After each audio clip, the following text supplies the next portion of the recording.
Hi guys, कैसे हो आप सभी लोग। आई होप आप सभी लोग अच्छे होंगे। तो आज इस वीडियो में जानेंगे, लास्ट वीडियो में मैंने एक क्वेश्चन दिया था, न्यूमेरिकल दिया था, जिसको इस वीडियो में मैं उसको ब्रीफ में समझाऊंगी, बहुत ही डिटेल में भी समझाऊंगी। तो चलिए देखते हैं बिना टाइम वेस्ट किए हुए। The position of an object moving along x axis. अगर कोई एक ऑब्जेक्ट है, उसकी पोजिशन है कि वो मूव कर रहा है एक्स एक्सिस की तरफ, तो उसकी जो पोजीशन है दे दी गई है x equals to a plus b t square, where a equals to 8.5 meters and b equals to 2.5 meter पर second square and t is measured in seconds. जो t है वो मेज़र किया जाएगा सेकेंड्स में। कह रहा है what is its velocity at t equals to 0 second. कह रहा है कि 0 सेकेंड्स पर जो वेलोसिटी होगी क्या होगी, और 2 सेकेंड्स पर वेलोसिटी जो होगी वो क्या होगी। और दूसरी सेकेंड क्वेश्चन वो ये भी कर रहा है, what is the average velocity between t equals to 2 second and t equals to 4 second. 2 seconds पर और 4 सेकेंड पर जो उसकी एवरेज वेलोसिटी होगी वो क्या होगी। तो चलिए देखते हैं इस क्वेश्चन में। तो हमारा क्वेश्चन में पोजीशन दे दी गई है ऑब्जेक्ट की x equals to a plus b t square. हम क्या करेंगे, इस x का डिफ्रेंसिएशन कर लेंगे t के रेस्पेक्ट में। तो इसका जब डिफ्रेंसिएशन करेंगे तो dx अपॉन dt हो गया, और ये dx अपॉन dt जो होता है वो वेलोसिटी के इक्वल्स में हो जाता है, राइट। v जो होता है dx इंटू डी टी, ये वेलोसिटी है ना, इक्वल्स टू, अब इस पूरे का हम differentiation d upon d t a plus b t square हो गया। इसको डिफ्रेंशिएट कर दिया, जो कि मैंने लिख भी दिया है, ठीक है। नेक्स्ट है इसमें इस d बाई डी टी को इसमें मल्टीप्लाई करा देंगे तो d a upon d t हो जाएगा, और d upon d t b t square इसका अलग से कर लिया। अब क्या करेंगे, ये जो a है हमारा कांस्टेंट है, t के रिस्पेक्ट में x का डिफरेंशिएशन कर रहे हैं, तो a हमारा कांस्टेंट हुआ, तो ये इसलिए ये प्रोडक्ट हमारा कांस्टेंट का डिफरेंशिएशन 0 होता है। और जब इसका हम डिफरेंशिएशन करेंगे तो यहाँ पर b हमारा है जो कांस्टेंट है वो बाहर आ जाएगा, और d upon d T T square इस तरह लिखा जाएगा। आपको पता है कि एक फार्मूला होता है डिफरेंशिएशन में, x की पावर n।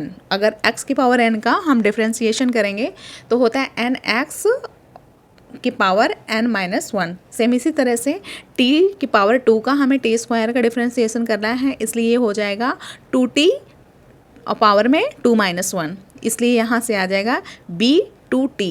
क्या आ जाएगा, b2t, है ना। मैं इसको ध्यान से समझाऊँ, जिन बच्चों की मैथ वीक है ना, टी स्क्वायर का आप डिफ्रेंसिएशन करोगे तो ये हो जाएगा 2t 2 माइनस 1, तो आ जाएगा 2t, ठीक है। यही हमने 2t राइट किया हुआ, और b हमारा कांस्टेंट है। नेक्स्ट है हमारा, इसमें कह रहा है, क्वेश्चन में इसने कहा है कि 0 सेकेंड्स पर वेलोसिटी क्या होगी और 2 सेकेंड्स पर वेलोसिटी क्या होगी। तो देख लेते हैं, v at t equals to 0, v at 0 second. तो इसी फार्मूले में हम t की वैल्यू पुट कर देंगे, t की वैल्यू उसमें 0 सेकेंड है, इसलिए b 2 इंटू 0 सेकेंड्स, तो वैल्यू 0 आई। अब वेलोसिटी एट 2 सेकेंड्स पर, तो b2t जो है इसमें t की वैल्यू 2 पुट अप करेंगे, इसलिए यहाँ से 4b आ जाएगा।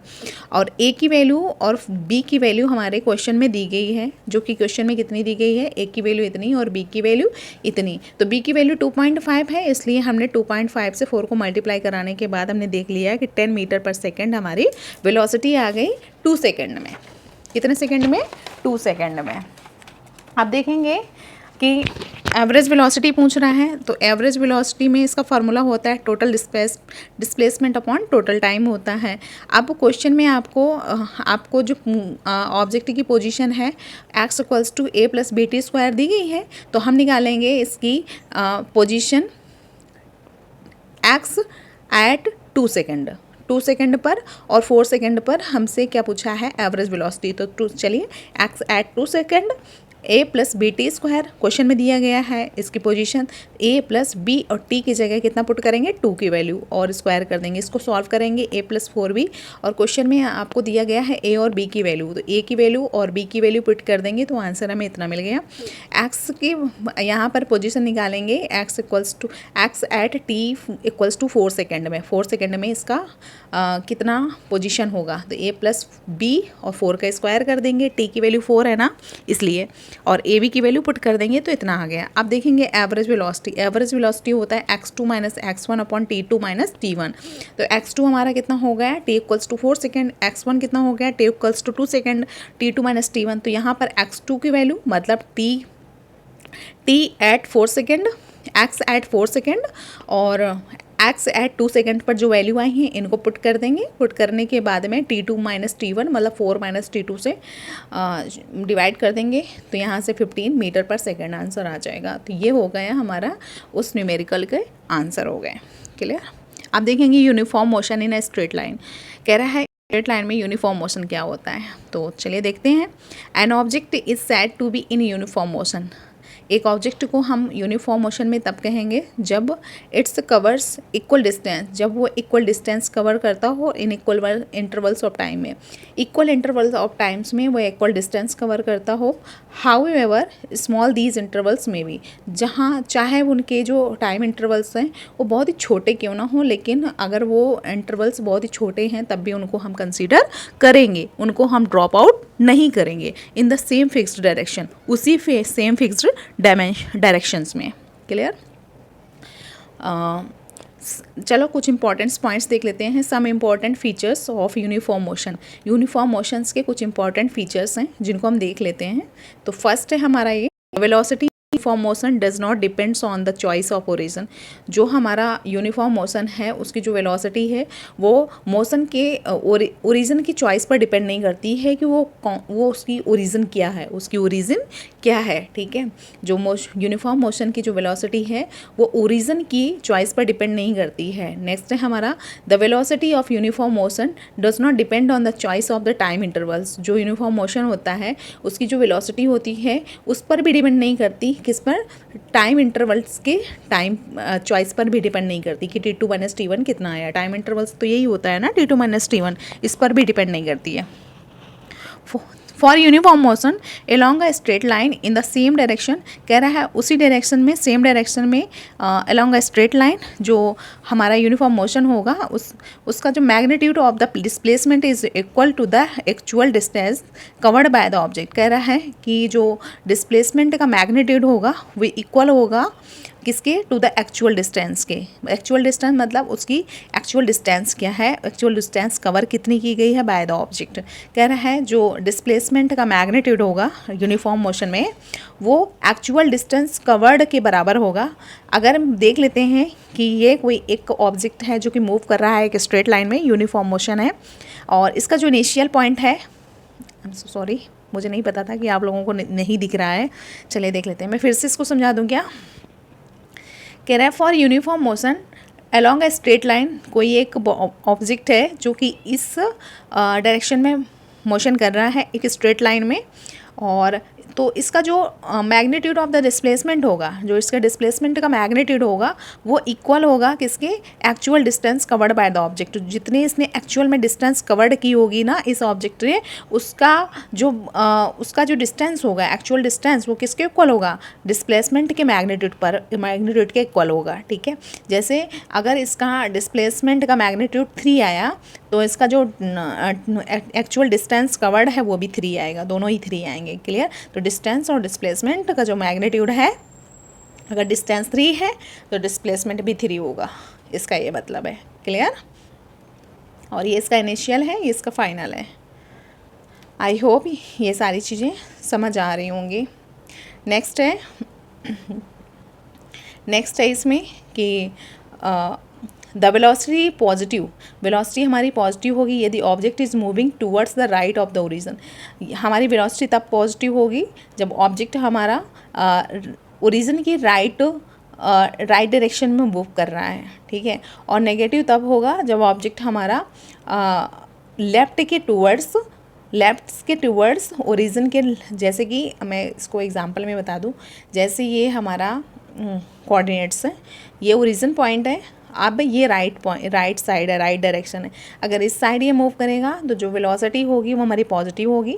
ओरिजिन की लेफ्ट साइड अगर मूव करेगा तो जो वेलोसिटी होगी ऑब्जेक्ट की वो नेगेटिव होगी। मतलब ओरिजिन के राइट डायरेक्शन में अगर ऑब्जेक्ट मूव करेगा तो वेलोसिटी पॉजिटिव, ओरिजिन के लेफ्ट साइड पे अगर मूव करेगा हमारा ऑब्जेक्ट इस साइड ऐसे, इस एरो हमने दिखाया है, तो हमारा जो वेलोसिटी होगा वो नेगेटिव होगा, v negative v positive, right. I hope इतना सारा क्लियर हो रहा होगा, है ना। चलिए नेक्स्ट पॉइंट है, for an object in uniform motion, कह रहा है यूनिफॉर्म मोशन में किसी ऑब्जेक्ट के लिए no force is required to maintain its motion, किसी भी बाहरी फोर्स, किसी भी फोर्स की ज़रूरत नहीं होती कि इसके मोशंस को मेंटेन रखे, किसी भी उसके मोशन को मेंटेन रखे, वो खुद ही अपने आप को मेंटेन रखता है। इसलिए जो F इक्वल्स टू होता है ma होता है, और जो F होता है उसको वो ज़ीरो होता है। क्यों? क्योंकि एक्सेलरेशन ही होता है, वो यूनिफॉर्म मोशन पे मूव करता है। एफ़ की वैल्यू कितनी होती है? एफ़ की वैल्यू 0 होती है। नेक्स्ट पॉइंट है, in uniform motion sorry uniform motion में the instantaneous velocity is equal to the average velocity at all time. कह रहा है यूनिफॉर्म मोशन में जो इंस्टेंटेनियस वेलोसिटी होती है वो इक्वल होती है एवरेज वेलोसिटी के एट ऑल टाइम, सभी टाइम पर जो इंस्टेंटेनियस वेलोसिटी होती है वो एवरेज वेलोसिटी की इक्वल होती है, ठीक है।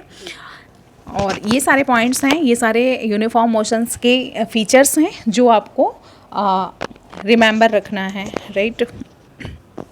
नेक्स्ट है हमारा non uniform motion. Non uniform motion वो मोशन होता है, और body is said to be non uniform motion if its velocity changes with time. अगर इसकी वेलोसिटी टाइम के साथ साथ चेंज हो रही है तो वो मोशन हमारा कैसा होता है? नॉन यूनिफॉर्म मोशन होता है। Here either the speed of the body or its direction of the motion or both change with time, चाहे बॉडी की स्पीड चेंज हो रही हो या फिर मोशन का डायरेक्शन चेंज हो रहा हो या फिर दोनों चेंज हो रहे हो टाइम के साथ साथ। क्या बोला मैंने? चाहे स्पीड चेंज हो रही हो बॉडी की, या फिर मोशन का डायरेक्शन चेंज हो रहा हो, या फिर स्पीड और डायरेक्शन दोनों चेंज हो रहे हो समय के साथ साथ, तो भी हमारा क्या होता है? नॉन यूनिफॉर्म मोशन होता है। आई एम सो सॉरी, गले में थोड़ा सा प्रॉब्लम हो रहा है, एक्चुअली काफ़ी लेक्चर्स ले चुकी, तो बोलते बोलते ना गले में प्रॉब्लम्स थोड़ी सी हो रही है। I am so sorry. For example में देख लेते हैं, व्हेन अ व्हीकल स्टार्ट, चलो और अच्छे से देख लेते हैं। When a vehicle starts moving from rest, अगर कोई एक व्हीकल है जो स्टार्ट होता है रेस्ट से, its velocity increases for some time, उसकी जो वेलोसिटी होगी कुछ समय के लिए इंक्रीज की जाएगी, धीरे धीरे धीरे धीरे धीरे, ठीक है। Then its velocity may become constant, after the time, कुछ समय बाद क्या होगा, जो उसकी वेलोसिटी होगी वो कांस्टेंट हो जाएगी फॉर सम टाइम्स, कुछ समय के लिए, एंड फाइनली स्लो डाउन, और लास्ट में क्या होगा, धीरे धीरे कम हो जाएगी, and come to rest again, और लास्ट में एट द एंड में क्या होगा कि वो जो बॉडी है, जो व्हीकल है, वो अगेन रेस्ट पे आ जाएगा, अगेन वो रेस्ट पे आ जाएगा। तो velocity of the vehicle is different, जो वेलोसिटी है व्हीकल की वो डिफरेंट है एट ए डिफरेंट इंस्टेंट, हर एक क्षण वो डिफरेंट है, ठीक है। क्षण को क्या बोलते हैं? इंस्टेंट बोलते हैं, ठीक है। 1 सेकेंड 2 सेकेंड्स में छोटे छोटे इंस्टेंट होते हैं ना, उनमें जो वेलोसिटी है वो डिफरेंट है, एंड सो इसलिए it has non uniform motion, इसलिए उस व्हीकल का मोशन कैसा है? नॉन यूनिफॉर्म मोशन है। कैसा है? नॉन यूनिफॉर्म मोशन है। क्लियर? आप जानेंगे एक्सेलरेशन क्या होता है। पता नहीं आज गले में क्या हो गया, सॉरी। अब जानेंगे acceleration. The rate of change of velocity of an object with time, कह रहा है कि किसी भी ऑब्जेक्ट की वेलोसिटी का चेंजमेंट होना समय के साथ साथ। क्या बोला मैंने बोला कि कोई भी ऑब्जेक्ट है उसकी वेलोसिटी में समय के साथ साथ चेंजमेंट होना, वो होता है एक्सेलरेशन। क्या होता है? Acceleration. The rate of change of velocity of an object with time, ये होता है एक्सेलरेशन। एक्सेलरेशन जो होता है change in velocity upon time, change in velocity upon time. Clear? Next इसी में हम आपको बताएंगे कि जो एक्सेलरेशन होता है उसको ए से डिनोट करते हैं, इक्वल्स टू होता है delta v upon delta t. ये डेल्टा वी जो है वो है चेंज इन वेलोसिटी और डेल्टा टी जो है वो चेंज इन टाइम है। Acceleration is a vector quantity, it's a vector quantity. Acceleration कैसा होता है, वेक्टर क्वांटिटी होता है। और SI unit of vector quantity जो होती है मीटर पर सेकेंड स्क्वायर होती है, और जो इसकी डायमेंशन होती है m⁻⁴, l⁻⁴ and t⁻⁻2 mlt-2 होता है। Clear. Acceleration is a vector quantity, आपको पता है acceleration is the vector quantity sorry. इसलिए इट बी पॉजिटिव, नेगेटिव और ज़ीरो, इसलिए ये पॉजिटिव भी हो सकती है, नेगेटिव भी हो सकती है और ज़ीरो भी होती है। ठीक है। नेक्स्ट पॉइंट है, if the acceleration is acting in the direction of motion, अगर हमारा एक्सेलरेशन मोशन के डायरेक्शंस पर एक्ट कर रहा है, ठीक है, अगर हमारा एक्सेलरेशन मोशन के डायरेक्शन पे एक्ट कर रहा है, किसी बॉडी के मोशन के डायरेक्शन में एक्ट कर रहा है, तो जो वेलोसिटी ऑफ द बॉडी होता है वो इंक्रीज विद टाइम, जो बॉडी की वेलोसिटी होती है वो टाइम के साथ साथ इंक्रीज होती है। Then the acceleration of body is positive, इसलिए जो बॉडी का एक्सेलरेशन होता है वो कैसा होता है, पॉजिटिव होता है। क्लियर। सो आई होप कि आप ये क्लियर कर पा रहे हो। ठीक है। नेक्स्ट है, देख लेते हैं जो नेक्स्ट है point, acceleration is acting opposite to the nature to the direction of motion. कह रहा है कि अगर कोई बॉडी का मोशन के अपोजिट में एक्सेलरेशन लग रहा है, कोई एक बॉडी है उसका डायरेक्शंस के अपोजिट में, उसी डायरेक्शन मोशन के डायरेक्शंस के अपोजिट डायरेक्शन में अगर एक्सेलरेशन लग रहा है, तो जो वेलोसिटी ऑफ बॉडी होगी वो डिक्रीजिंग विद टाइम, वो टाइम के साथ साथ डिक्रीज हो जाएगी, और वहाँ पर जो बॉडी का एक्सेलरेशन होगा वो कैसा होगा, नेगेटिव होगा। थर्ड है, if the body is moving with constant velocity, अगर हमारी कोई बॉडी है जो कि कॉन्स्टेंट वेलोसिटी के साथ क्या कर रही है, मूव कर रही है, then the acceleration of a body is zero, तब उस बॉडी का जो एक्सेलरेशन होगा वो कितना होगा, ज़ीरो होगा। क्लियर। ये चीज़ें आपको समझ आ रही होंगी। नेक्स्ट है, different types of acceleration, uniform acceleration, variable acceleration. ठीक है, देखते हैं कि ये एक्चुअली होते क्या हैं। क्लियर। सो देखते हैं, कह रहा है कि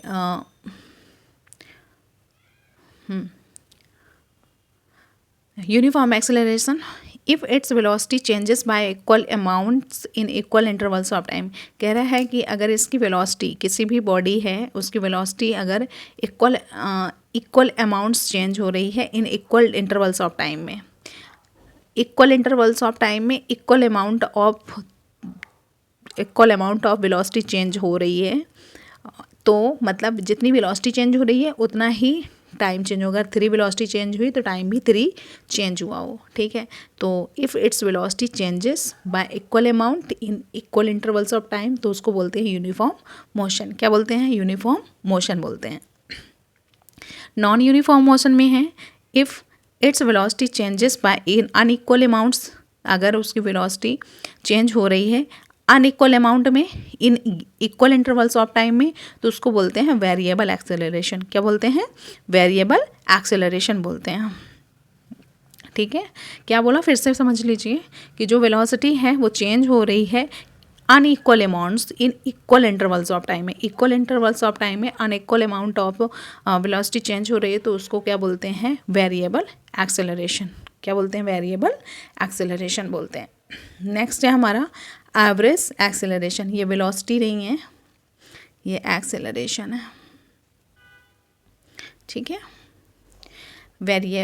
एवरेज एक्सेलरेशन कह रहा है, एवरेज एक्सेलरेशन वो है the ratio of total change in velocity of the object to the total time intervals taken. जो एवरेज एक्सेलरेशन होता है उस वो रेशियो होता है कि total change in velocities, total change in velocities मतलब v2 - v1 to the time, total time intervals taken, total time intervals taken मतलब t2 - t1, velocity in changes in velocity in time. तो changes in velocity, changes in time, तो ये हम कैसे write करेंगे average acceleration को, the ratio of the total change in velocities of the object to the total time intervals taken. Total time intervals कितना take किया गया है। क्लियर। ये हमारा फार्मूला होता है, average acceleration equals to v2 - v1 upon t2 - t1 equals to delta v upon delta t। Next है हमारा instantaneous acceleration. Instantaneous acceleration, acceleration of an object at a given instant of time. एक दिए गए एक particular दिए गए time पर जो ऑब्जेक्ट का जो एक्सेलरेशन है और एट अ गिवन पॉइंट या फिर किसी दिए गए पॉइंट पर या फिर किसी एक मोशन के दिए गए पॉइंट पर कितना एक्सेलरेशन है उसको मेज़र करना, वो हमारा आता है इंस्टेंटेनियस एक्सेलरेशन में। इंस्टेंटेनियस एक्सेलरेशन को ए से डिनोट करते हैं और ये हमारा लिमिट में आता है। Limit delta T arrow zero delta v upon delta T. आपको पता है कि delta v upon delta T अगर हम इसका क्या करेंगे, डिफ्रेंसिएशन कर देंगे, किसका, इसी का, टी के रेस्पेक्ट में, ठीक है। तो यहाँ से, और delta v upon delta t ये किसके इक्वल्स होता है, आप बताइए, d x upon d t के होता है। तो d x upon d t के जब इसका एक्स डिफ्रेंशिएट कर देंगे तो d square x upon d t square आ जाएगा। आई होप ये चीज़ें क्लियर हो पा रही होंगी। इसमें देख लीजिए मैंने क्लियर किया हुआ है। जो एक्सेलरेशन होता है वो d v upon d t होता है और जो वी होता है, वी, इस वी की वैल्यू होती है D x upon d T. तो इस वी को हमने यहाँ रख दिया है, या फिर डिफ्रेंसिएशन समझ लो, ठीक है। इस वी को हमने यहाँ रख दिया है तो डी अपॉन डी टी, इस वी की value D x upon d T होती है, इक्वल्स टू हो गया D square x upon d t square हो गया। Clear? Sorry. The acceleration of an instant, किसी भी स्टैंड पर, एक स्टैंड पर जो एक्सेलरेशन होता है, is the slope of the tangent, वो टेंजेंट का स्लोप होता है। जो इंस्टेंट का जो एक्सेलरेशन होता है वो टेंजेंट का स्लोप होता है to the v t curve. V t मतलब velocity time curve at that stand, उस इंस्टेंट पर वी टी कर्व होता है टेंजेंट के स्लोप पर, टेंजेंट के स्लोप होता है, वो जो होता है वो हमारा एक्सेलरेशन होता है उस स्टैंड पर। चलिए देखते हैं इसका मतलब क्या है। ये हमने ले लिया है, चलिए ये देख लिया है, ये पोजीशन टाइम ग्राफ है फॉर मोशन। ये क्या है, पोजीशन टाइम ग्राफ है for motion with positive acceleration का, ये पॉजिटिव एक्सेलरेशन का है, बी नेगेटिव एक्सेलरेशन का, और थी हमारा ज़ीरो एक्सेलरेशन का है। तो चलिए देखते हैं पॉजिटिव एक्सेलरेशन में क्या होता है।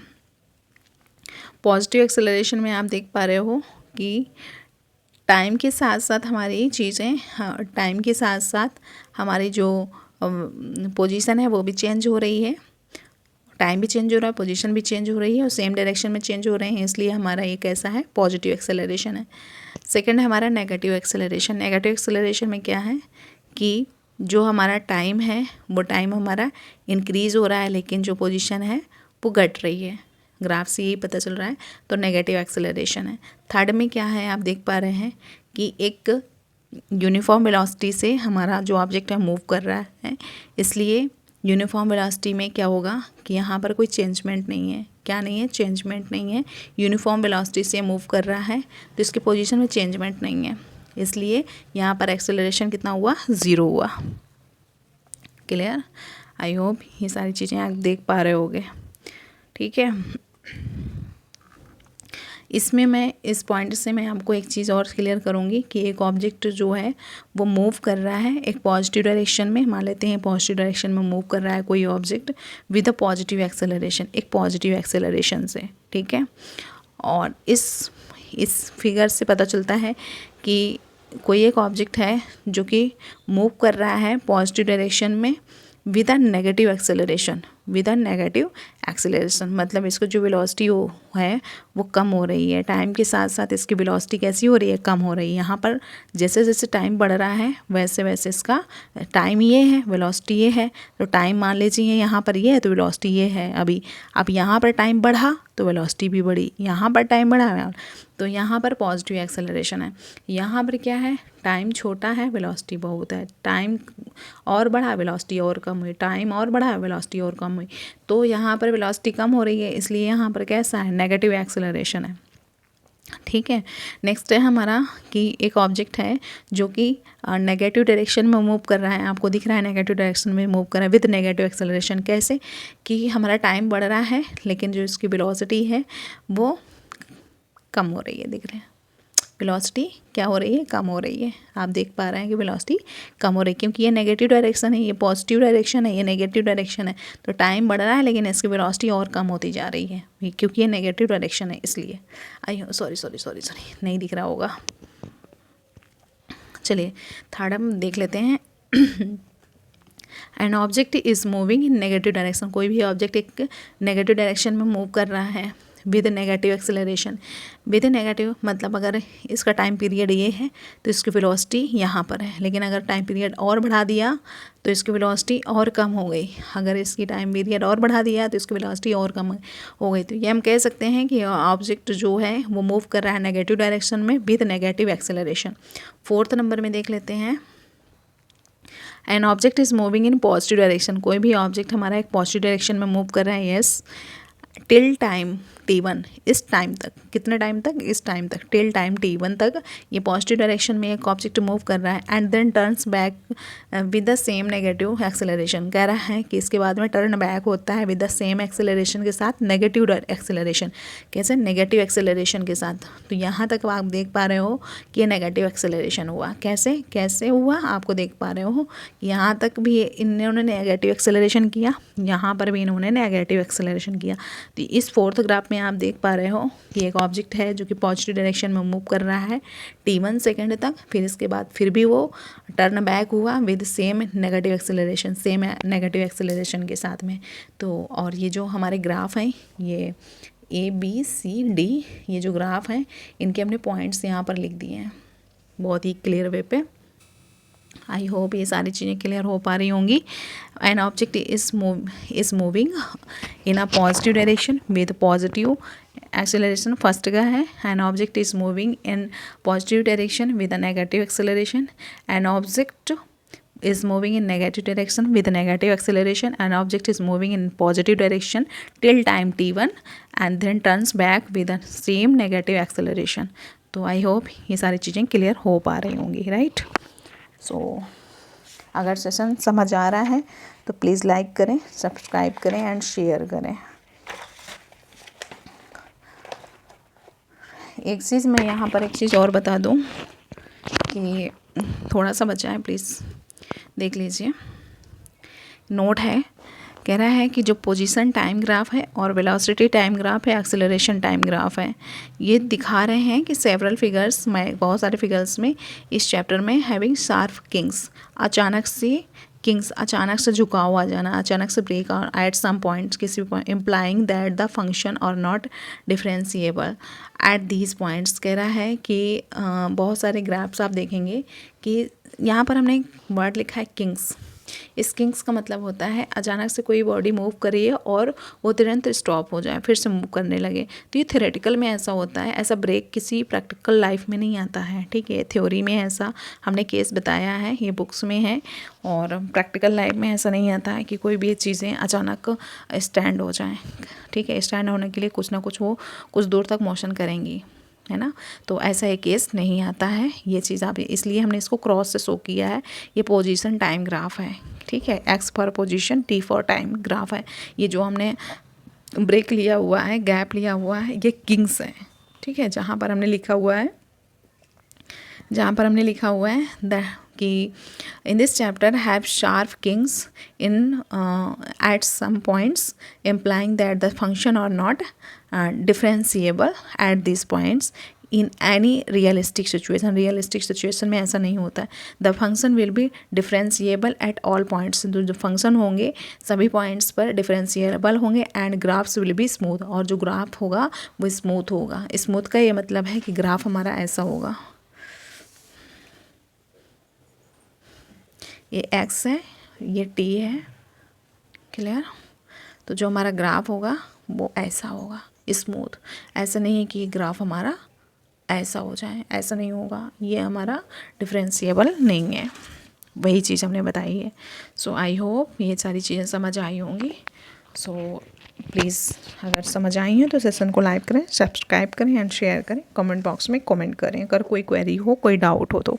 So thank you so much, मिलते हैं नेक्स्ट सेशन में, तब तक के लिए बाय बाय, टेक केयर।